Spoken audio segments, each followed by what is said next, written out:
Hello, welcome pen friends. Welcome to the very first in the Viewer's Choice series, our very first one like this.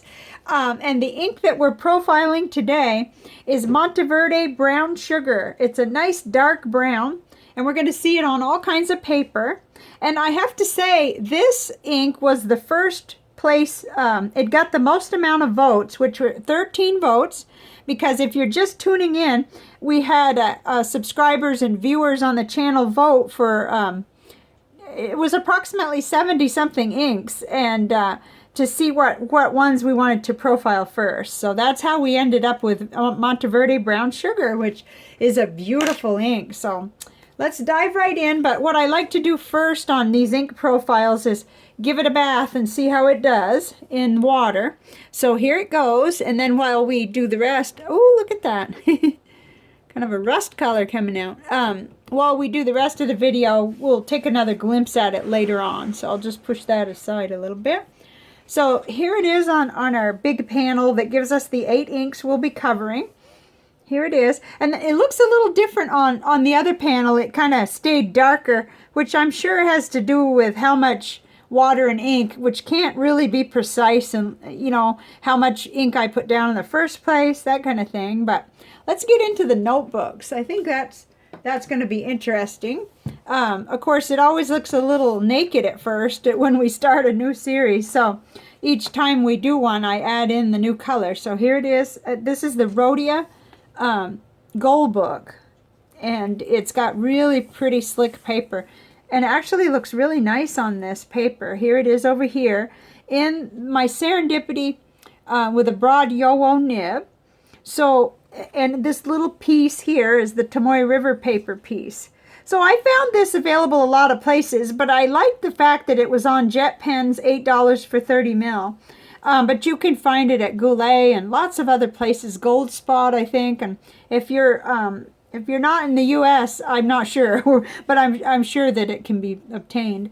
But my first impressions are that it's a very nice dark brown. I really love it. And I had already done the visual journal before I did this, so I knew something about it, and my impression was really neat about the pink that comes out when you add the ink to water on an watercolor paper. So that already had my interest too. It is very dark, but it does have some shading. And I love it because it's a true brown, like a fall brown, like it reminds me of New England where I'm from, or Vermont. So let's just hop right in. I've got several notebooks here. Next is the Cafe Note from Tomoya River, with Tomoya River paper from Nanami Paper Company. And it looks really dark on here, but I had just dipped the pen. It is, for those of you who haven't watched these series before, it is a hybrid pen. It has a regular fountain pen nib and feed, and then it's in this lovely creation by James Phineas and Robert Oster. And you can get 3 pages of A5 size writing approximately if you dip it real good. So you are going to get a little bit darker in the beginning, but it's fairly stable. It's not really a huge dramatic difference. So you can see though from here to here that it did lighten up on the second page. And this is my intermittent fasting and low carb journal. Yesterday I was pretty bummed out. You know, it was my first Halloween in a long time to be totally low carb and everything, and I had a little grumpiness about that because I like candy, but I'm not, it did pass. It really did. And I realized I felt good and everything, and my weight is down, and it's like, okay, gee whiz. There's a lot of trade-offs, and the trade-offs are so good. So anyway, here is the new one. This came in an ink flight box. And I can't remember how to say this. I should have figured this out before. Nemesine, it looks like, but I may be saying that wrong. I decided to do this for my, kick it off with like a November gratitude journal. And it is, there's a challenge being sponsored again by Ink Journal, if you're interested, over on Instagram. And I'm sure they're going to put that in their Flex Nib Friday tomorrow, so you can get more information. But you could check out their post, Tom's post on Ink Journal, at Ink Journal on Instagram. So he's calling it Give Inky Thanks, and it gives us, we can write each day about something we're thankful for. So that's what I've done. But I also wanted to kind of just do a little bit with the paintbrush and really look at this ink on here. You know, it gives me another view of it, because look at the difference. See that? This is high quality paper here, I'm sure. This one here comes from Walmart for $1.88 for the little indexes. So, you know, and then of course we have it on watercolor, 140-pound watercolor paper up here. So, you know, I just like this because we're seeing it on several different ones. But I felt like for the notebooks, this really took the cake for showing off this ink. I don't know about y'all if you could see it the way I can, but it comes across warm and brown the way I like it in this, on this paper. So I don't know a lot about this paper. It's only my second little journal, and I didn't purchase, well, I purchased it, but it was a pen goodie in that box that I get every month from Ink Journal. So it's not something I've researched a lot. I'll probably do a little more on that. So every day I'll write in it, and we'll get to see the ink, you know, kind of just paintbrush scribbles, and then what it looks like in the nib. And the camera always is going to change things just a little, no matter how good the lighting is, it seems like. But I can see my shading, and I just love how it looks. So I thought I'd bring that to your attention. Okay, now let's get into the paper. Here's Tomoya River paper. We're starting all over because the other ones were kind of full. And it does look dark on here, but I thought it looked real pretty. Certainly nice. And then here's Loistrom, 1917, right out of a bullet journal. The back of it there, and it looks good, and it kind of it retains a nice dark look there. And here we are on Clairefontaine.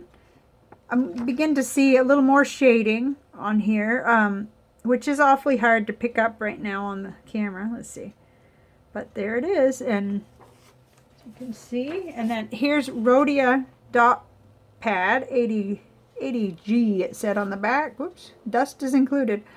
Okay, and of course, I like how it writes on this paper, but nothing quite beat the little journal with the name that I can't pronounce there. Nothing quite beat that, I have to be honest. On CVS caliber paper, it lightened this up nicely, where I like it a lot, how it looks on here. And it's a wet enough ink that it glided on that too pretty well. I mean, it has dragged with a few inks, but it didn't do that. And I think it's a little bit of an advantage that it lightened it up on that paper for me, because you'll see in a minute some of the browns that I like. And here it is on Office Depot College Rule notebook there, made in Vietnam.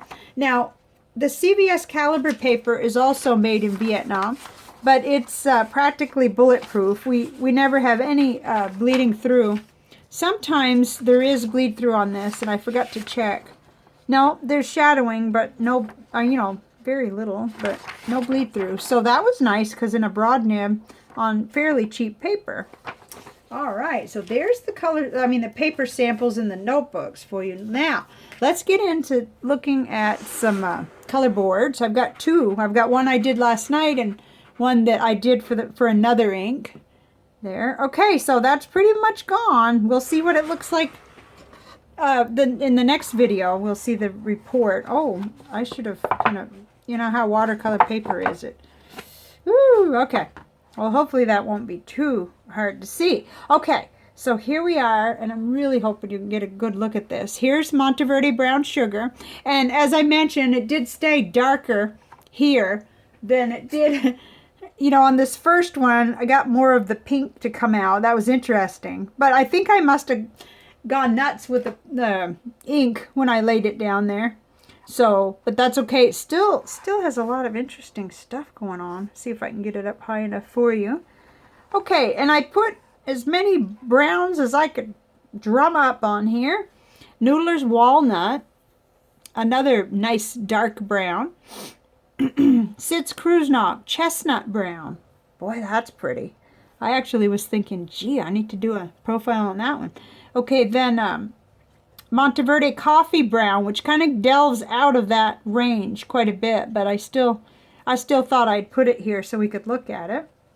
And then Monteverde Scotch Brown, which is, it's definitely coming across as lighter, but it's also another very pretty one. Now, I guess I just picked one of the Noodler's Black Swan and English Roses, the one that looked a little more brown to me at the time, but a lot of red comes out of that. That's very interesting. And that's an ongoing investigation that I'm doing and learning and stuff. Okay, down here on the left is, and the camera is definitely making this look way more orange than I'm seeing it. Let's see. Yeah, I'm seeing it, you know, a little darker. It brightens it up. See how that happens even with a turn of the... Anyway, you know, these are things we kind of have to live with. But anyway, it is quite a bit lighter, but it's not quite that bright as it's showing here. And then, oh dear, I put Monteverde Canyon Rust on here because of the fact that I knew red came out, or pink came out of this as well, but that's way far away, it looks like. It's way toward the red or lighter. And then Krishna Dark Chocolate is another just gorgeous brown, you know, but it is very different. I can see that by putting it on this panel. And despite the brightening of the SBRE brown and, you know, because that seems to be the most affected by the lighting here today, I still had a good time looking at this. Now, there were a couple on this panel I wanted to... Well, actually, I wanted to show Pelican Brown. Too bad I didn't put Pelican Brown down here, but I didn't. So here's Pelican Brown, and here's Monteverde Brown Sugar, just in case you're familiar with that Pelican Brown. And then, of course, we have some more of the red style, you know, the Noodler's Antietam there. Let's see what's underneath there. Maybe something we already have. Oh, okay, there's... Robert Oster Astoria Raw. Let me hold that still for a minute. Goodness. It's red, so it really doesn't... It doesn't really compare, and yet there it is. Okay, and then there were quite a few lighter browns on here. Platinum Mix-Free Earth Brown, but those are just so far out of there. I guess I just love looking at browns, oranges, colors like that. So... hopefully this was a little bit of use to you if you know any of these other inks. Whoops, too bad it warped like that. That will help you just a little bit to compare. Okay, now let's see what happened when I did the visual, when I got into the visual journal. It was quite interesting. Well, what am I doing? Get one day out of sync here and I forget what I'm doing. Okay, so... look what happened. Look at all that pink. I'm hoping you could see that. And it's really strange, but right now what I'm seeing is so close to what I'm actually seeing. So I don't understand light and cameras and all that very well, but I do like how it's fairly accurate right at this moment. And it just is incredible what it did. It really liked being on the water and moving around. It was really quite dramatic. And up there, it's funny, but at first it looked like a little globe with trees, but most of it went away as it kind of saturated more. So I was really happy with this one. So this was fun. Oh my goodness, I could do those blobs all day. I'm probably gonna, yeah, good thing I got a little allowance today because I'm running out of paper. Okay, so I think all that's left is to just say what's next, which it's really easy because we have our board here. Next will be Pilot Oroshizuku Yamabudo. This is another one that tends to be very finicky about lighting, and it tends to sometimes brighten up because of the camera and the lighting. But we're working with it. We're going to compare it to others that you'll know of. And so here it is on here, which, goodness gracious, that looks different, but it's different paper. So that's what I'm really learning is, wow, paper makes a huge difference. Humongous difference. So I hope this was of some use to you. And I'm looking forward to doing the next one. Pilot of Roshizuku Yamabudo. Yay! Thank you for being here, and I will see you next time. Bye for now.